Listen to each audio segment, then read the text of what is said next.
Assalamualaikum warahmatullahi wabarakatuh. Apa kabar? Saya Haris Arif dari Forum News Network. Nasib dari Menteri Agama Yakut Khalil Qomas, tampaknya ini akan segera kita ketahui sebelum masa pemerintahan Jokowi atau kabinet Jokowi Ma'ruf ini berakhir.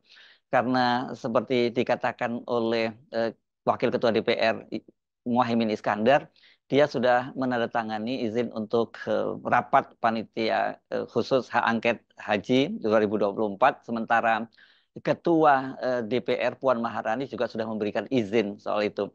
Nah, kelihatannya ini DPR ini bekerjaan dengan time frame yang sangat ketat ini karena mereka ini tampaknya harus sudah menghasilkan keputusan apa dari pansus tadi, pansus hak angket itu, apa keputusannya berkaitan dengan pelaksanaan haji itu sebelum kabinet pemerintahan Jokowi itu berakhir pada bulan Oktober. Artinya kan masa kerja dari Menteri Agama Yakut Khalil Qomas ini juga akan berakhir bersamaan dengan berakhirnya kabinet dari Jokowi Ma'ruf pada tanggal 20 Oktober nanti.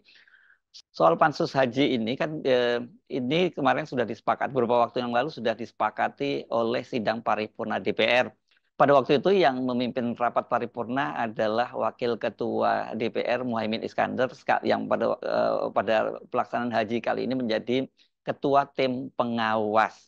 Nah, DPR ini masing-masing fraksi sudah mengajukan nama-nama siapa saja yang akan menjadi anggota dari hak angket haji ini.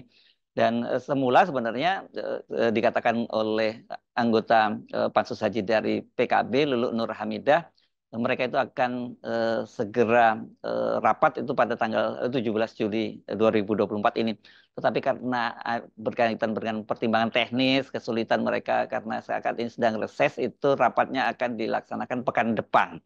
Ya, jadi kalau pekan depan itu ya artinya dari tanggal 17 sampai pekan depan tanggal 24. Ini masih cukup waktu lah ya kalau mereka bisa bekerja sesuai dengan deadline selama 60 hari. Artinya ya nantinya sekitar tanggal 24 September itu mereka sudah bisa memberikan rekomendasinya atau hasilnya seperti apa berkaitan dengan pelaksanaan Haji 2024 ini. Soal pelaksanaan Haji 2024 ini kan mengundang kehebohan karena kalau kita menyimak laporan dari tim pengawas haji DPR dan juga di media sosial ini terutama laporan-laporan dari mereka yang melaksanakan haji, banyak sekali persoalan yang dihadapi pada haji kali ini. Yang disoroti terutama soal antrian panjang di toilet yang di Mina yang sampai 2 jam dan ada yang sampai pingsan. Kemudian tenda-tenda yang dijejali dengan para jemaah sehingga mereka itu berdesakan, digambarkan seperti ikan sarden gitu, akan pindang gitu ya di bawah tenda di Arafah. Dan kemudian juga persoalan makan yang juga makanan yang katanya ini tidak pantas dan dicurigai nilainya itu hanya separuh dari jatah yang harusnya diterima oleh jemaah haji. Tetapi satu hal yang paling banyak disoroti yakni berkaitan dengan soal pengalihan jatah kuota tambahan. Haji kuota tambahan kan tahun ini berdasarkan hasil pertemuan dari Presiden Jokowi dan Pangeran Muhammad bin Salman pada tahun 2023 lalu itu Indonesia mendapat tambahan kuota 20.000 lagi ya 20.000 jemaah haji dan tambahan kuota ini tentunya dimaksudkan untuk mengurangi antrian panjang jemaah haji Indonesia ini yang saya kira mungkin Indonesia ini kan menjadi satu-satunya negara yang antrian hajinya sangat panjang. Untuk beberapa kabupaten di Sulawesi Selatan itu antriannya sampai mencapai di atas 40 tahun.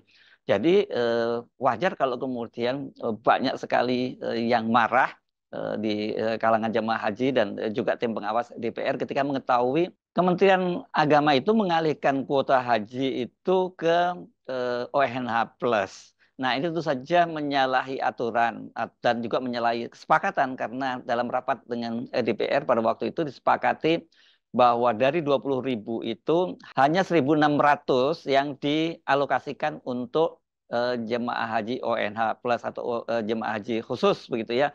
Sementara sisanya itu diberikan kepada mereka jemaah haji reguler. Jadi artinya diharapkan dengan begitu mereka bisa maju ya antriannya nggak kalau misalnya 42 tahun atau sama mungkin bisa maju 1, 2 sampai 3 tahun kan lumayan. Tapi ternyata dalam pelaksanaan haji kali ini Kementerian Agama itu bukan hanya mengalihkan 1.600 tetapi mengalihkan 10.000 atau separuh dari kuota tambahan tadi untuk ONH Plus.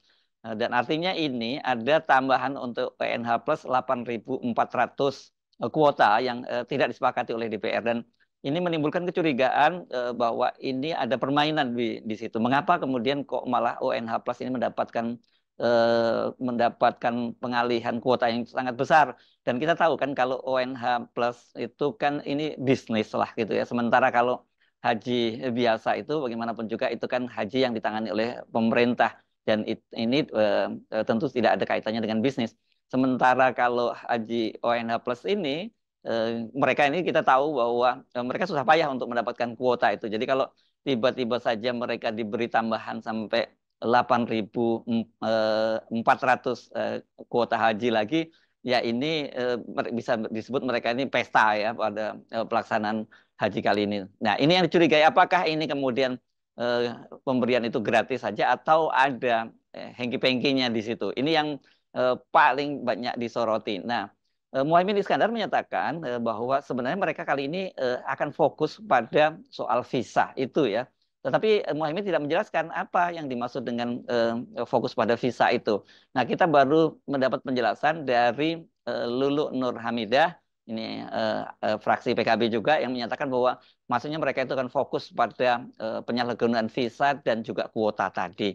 Jadi tetap saja soal kuota ini yang banyak sekali menjadi sorotan dan banyak menimbulkan kecurigaan. Ini ada permainan di Kementerian Agama.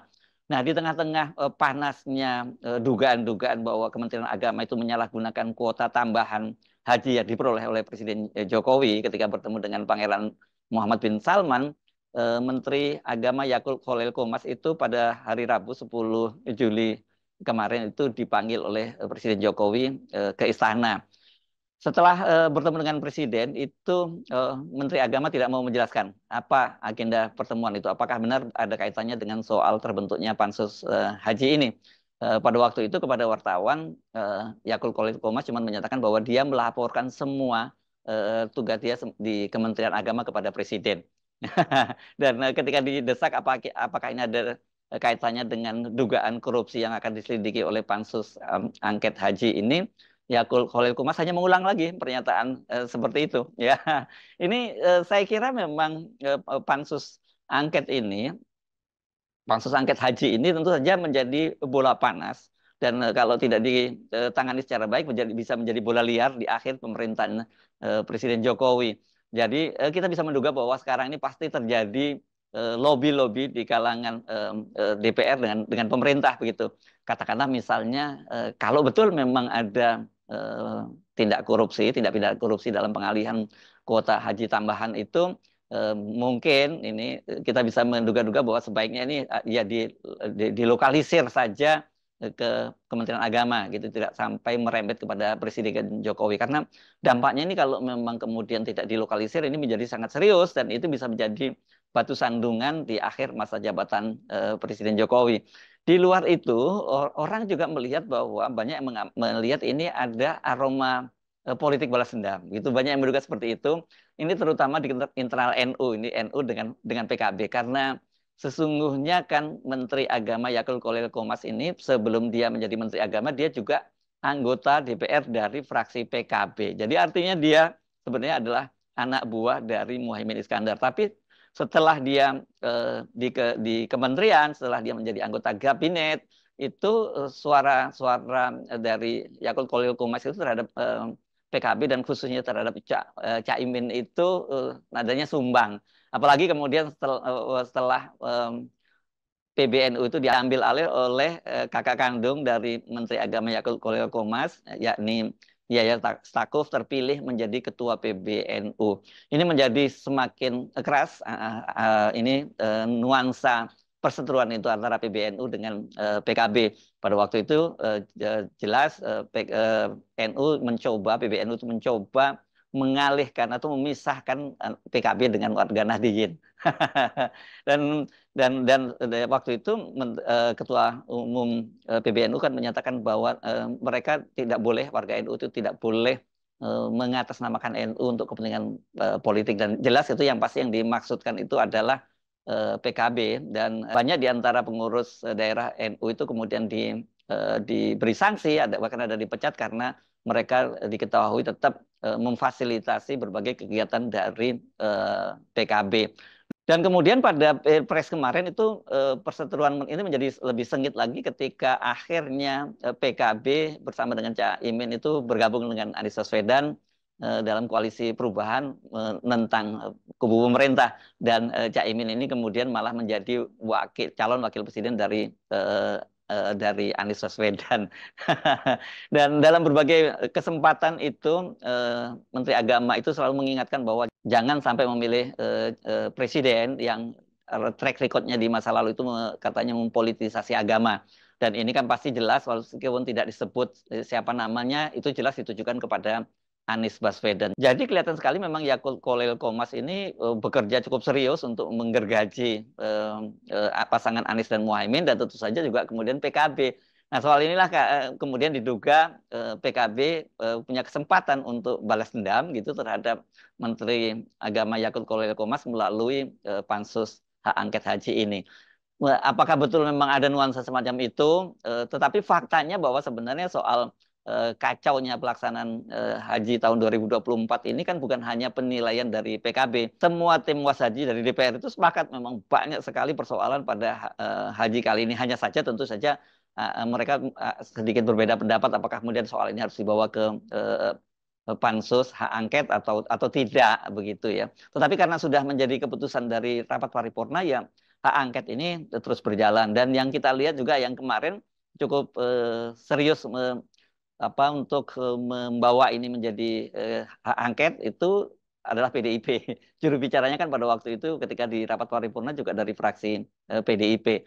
Dan orang apakah kemudian juga mengkait-kaitkan ini dengan karena PDIP itu sekarang berada di oposisi. Ini yang saya kira diantisipasi oleh Presiden Jokowi. Jangan sampai kemudian hak angket itu berkembang kemana-mana atau berkembang liar kemana-mana, tidak dilokalisir hanya di Kementerian Agama. Jadi saya kira ini nanti hasil kerja dari pansus hak angket itu akan sangat menentukan nasib dari Menteri Agama Yakult Kholil Qomas. Apakah kemudian dari pansus ini ditemukan bukti-bukti adanya dugaan korupsi?